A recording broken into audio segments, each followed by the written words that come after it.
Hello dear students, welcome back to organised knowledge channel. और आज की जो वीडियो है उसमें डिस्कस करेंगे worksheet number 34 for class 9th, subject science है। और ये वर्कशीट आपके लिए 27 सितंबर 2021 के लिए शेड्यूल की गई है। आज की जो वर्कशीट है बच्चों, उसमें हम चैप्टर 8 जो है इस वर्कशीट से शुरू करेंगे, motion.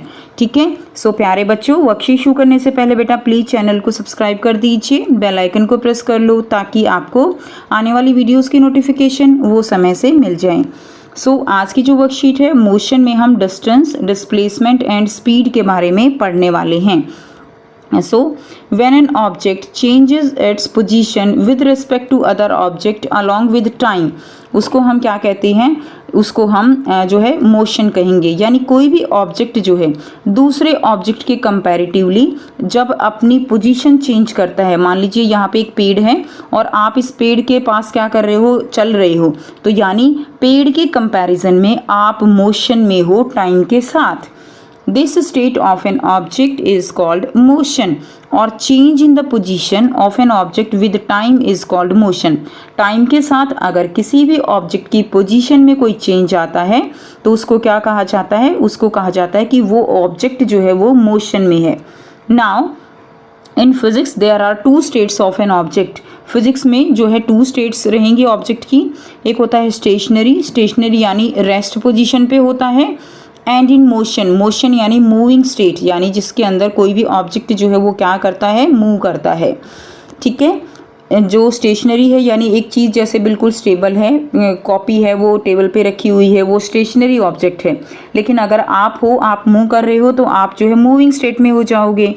When an object does not change its position with respect to other stationary object, ठीक है, the object is set to be at rest. जब कोई ऑब्जेक्ट जो है किसी दूसरे के कंपैरेटिवली वो क्या नहीं कर रहा है, वो जो है रेस्ट में है, मूव नहीं कर रहा है, तो वो ऑब्जेक्ट जो है क्या हो जाएगा, रेस्ट में हो जाएगा।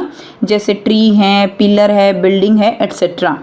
But when an object changes its position with respect to other stationary object, लेकिन जब कोई ऑब्जेक्ट अपनी पोजीशन दूसरे जो स्टेशनरी ऑब्जेक्ट हैं उनके कंपैरेटिवली चेंज कर रहा है तो उसको हम कहते हैं that object is said to be in motion. उसको जो है मोशन में कहा जाएगा। That is walking, moving car etcetera. ठीक है, जैसे कि वॉकिंग यानी चलना, कार का मूव करना।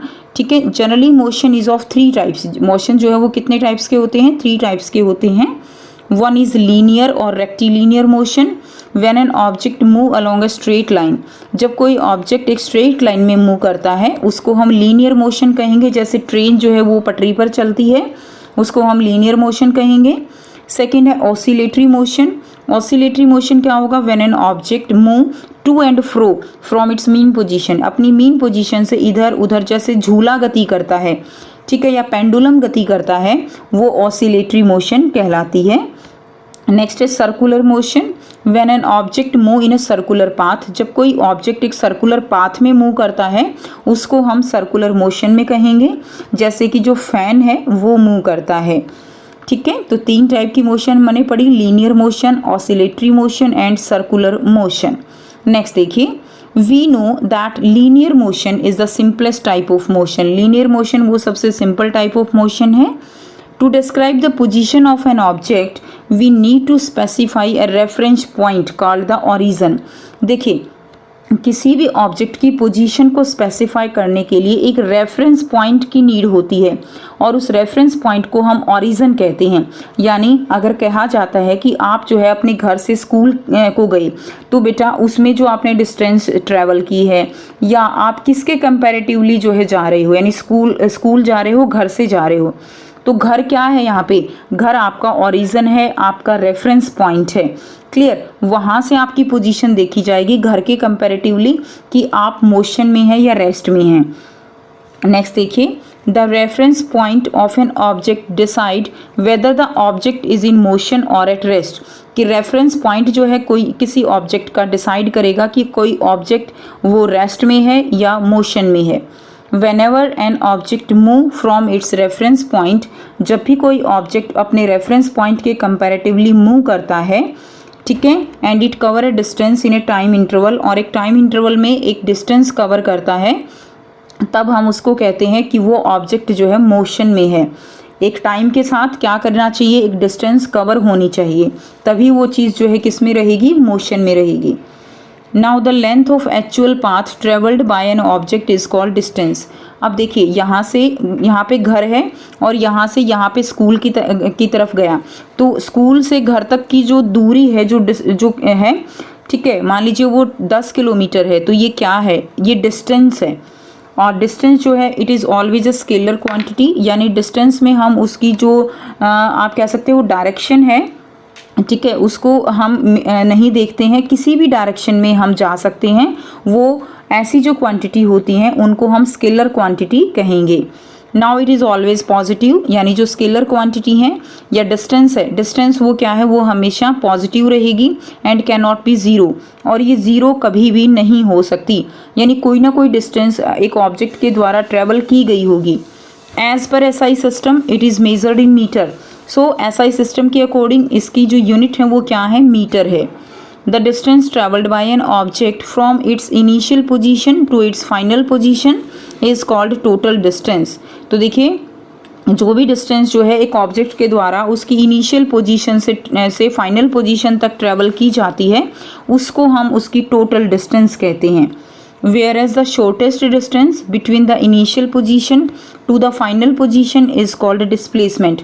और देखिए एक इनिशियल पोजीशन से फाइनल पोजीशन के बीच की जो डिस्टेंस है उसको हम डिस्प्लेसमेंट कहते हैं। इसको समझने के लिए हम कुछ इस तरह से समझ सकते हैं, हम ए से चले बी पॉइंट तक और बी से चले सी तक।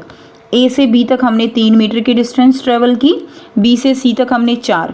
अगर यहाँ से पूछा जाए आपसे कि ए से सी तक कुल डिस्टेंस कितनी है, तो आप लिखेंगे 3 + 4 7 मीटर है। बट अगर आपसे यहाँ से पूछा जाए कि इसकी डिस्प्लेसमेंट कितनी है, तो डिस्प्लेसमेंट में हम ये नहीं देखेंगे हम ए से बी तक गए, बी से सी तक गए। डिस्प्लेसमेंट में हम देखेंगे ए से सी तक हम गए, shortest distance initial position and final position के बीच की जो डिस्टेंस है वो डिस्प्लेसमेंट कहलाती है। तो यहाँ पे ये जब निकालेंगे तो ये 5 मीटर आएगी। एंड डिस्प्लेसमेंट ये हमेशा एक वेक्टर क्वांटिटी होती है। वेक्टर क्वांटिटी का मतलब क्या है कि इसमें हमेशा एक डायरेक्शन होती है, एक पर्टिकुलर डायरेक्शन की बात हम करते हैं। And it can be positive, negative and zero. तो ये पॉजिटिव भी हो सकती है, नेगेटिव भी हो सकती है और जीरो भी हो सकती है। Clear. And its SI unit is also metre. इसकी एसआई यूनिट भी मीटर होती है। जीरो कैसे होगी, इस डायरेक्शन में गए 5 मीटर और इसी डायरेक्शन से वापस आ गए 5 मीटर। अब फाइनल और जो इनिशियल पोजीशन है वो क्या हो गई, ज़ीरो हो गई। ठीक है, इस तरह से हम डिस्प्लेसमेंट निकालते हैं। अब नेक्स्ट हम बात करते हैं स्पीड की। तो स्पीड क्या है, the distance covered by an object per unit time is called speed. तो डिस्टेंस जो है किसी भी ऑब्जेक्ट की जब टाइम के कंपैरेटिवली निकाली जाती है तो उसको हम स्पीड कहते हैं। And it is a scalar quantity. ये क्या है स्टूडेंट्स, ये एक स्केलर क्वांटिटी है। As per SI system it is measured in metre per second. Per SI system के अकॉर्डिंग इसको जो है मीटर पर सेकंड में मेज़र किया जाता है। देखिए speed equal to distance upon time. Distance को किस में मेज़र करेंगे, मीटर में, टाइम को सेकंड में करेंगे, तो मीटर पर सेकंड इसकी क्या हो गई, यूनिट हो गई। In most of the conditions an object usually move with non uniform speed. तो स्पीड जो है वो देखिए एक तो यूनिफॉर्म होती है, यानी टाइम के साथ जो है इक्वल डिस्टेंस अगर ट्रैवल होती है तो वो जो है क्या होगी, यूनिफॉर्म मोशन होगा, यूनिफॉर्म स्पीड होगी। क्लियर। उसके बाद दूसरा होता है रेस्ट पे है, तो कुछ इस तरह से ग्राफ आता है, ये टाइम है और ये डिस्टेंस रहेगी, तो इस तरह से ग्राफ आएगा जब कोई भी जो ऑब्जेक्ट है वो रेस्ट में होगा। तीसरा अगर हम बात करें तो नॉन यूनिफॉर्म की, जिसके अंदर ग्राफ कुछ ऐसा आ सकता है, कुछ भी आ सकता है, टाइम के साथ जो है डिस्टेंस कोई फिक्स नहीं होगी। क्लियर है, तो वो जो है नॉन यूनिफॉर्म मोशन रहेगी। अब बात करते हैं एवरेज स्पीड की, यानी अगर कोई भी ऑब्जेक्ट जो है वो अलग अलग डिस्टेंस ट्रेवल करता है अलग अलग टाइम में, तो उसके लिए हम एवरेज स्पीड निकालते हैं। तो उसके लिए क्या होगा, total distance covered divided by total time. जितनी भी डिस्टेंस ट्रैवल की है उसको टोटल कर लेंगे और जितना भी टोटल टाइम है उसको कर लेंगे, तो हमारे पास एवरेज स्पीड निकल जाएगी। So v is equal to s/t, total distance upon total time. Now the state of motion of an object can also be determined by its distance time graph. तो speed जो है, state of motion, उसको हम कैसे निकाल सकते हैं? उसको डिस्टेंस टाइम ग्राफ से निकाल सकते हैं। And distance time graph of an object show its speed. ये इंपॉर्टेंट क्वेश्चन है कि डिस्टेंस टाइम जो ग्राफ होता है उससे हम क्या निकालते हैं? वो स्पीड को दिखाता है बच्चों। किसको दिखाएगा? स्पीड को। क्लियर है? तो इस तरह से आपको जो है ये वर्कशीट अपनी कंप्लीट कर लेनी है। आई होप ये यहाँ तक आपको क्लियर हो गया है। अब आपके जो है यहाँ पर 4 बहुत ही ईजी से क्वेश्चन दिए गए हैं जिनके आंसर जो है वो हम डिस्कस करेंगे। क्वेश्चन क्या है? Differentiate between distance and displacement. तो ये डिफरेंस गिवन है जो है डिस्टेंस और डिस्प्लेसमेंट में। आप इसको एक तरफ लाइन लगा के यहाँ पर आप डिस्टेंस लिख सकते हैं और यहाँ पर डिस्प्लेसमेंट। इस तरह से भी आप इसको डिफरेंस को कर सकते हैं जो कि आपके लिए और भी इजी हो जाएगा। या यहाँ पर मैंने डिस्प्लेसमेंट को अलग से कलर करके दिखाया हुआ है, आप इजीली इसको भी समझ सकते हो। तो फर्स्ट डिफरेंस क्या है बच्चों? Distance is a scalar quantity, displacement is a vector quantity. अब हम इसको डिटेल नहीं बताएंगे आपको क्योंकि हम ऑलरेडी आपको समझा चुके हैं। Distance is the total path covered by the body, but displacement is the shortest path covered by the body. Distance can never B zero, but displacement can be zero. Distance can never B negative, but displacement can be both, that is positive or negative.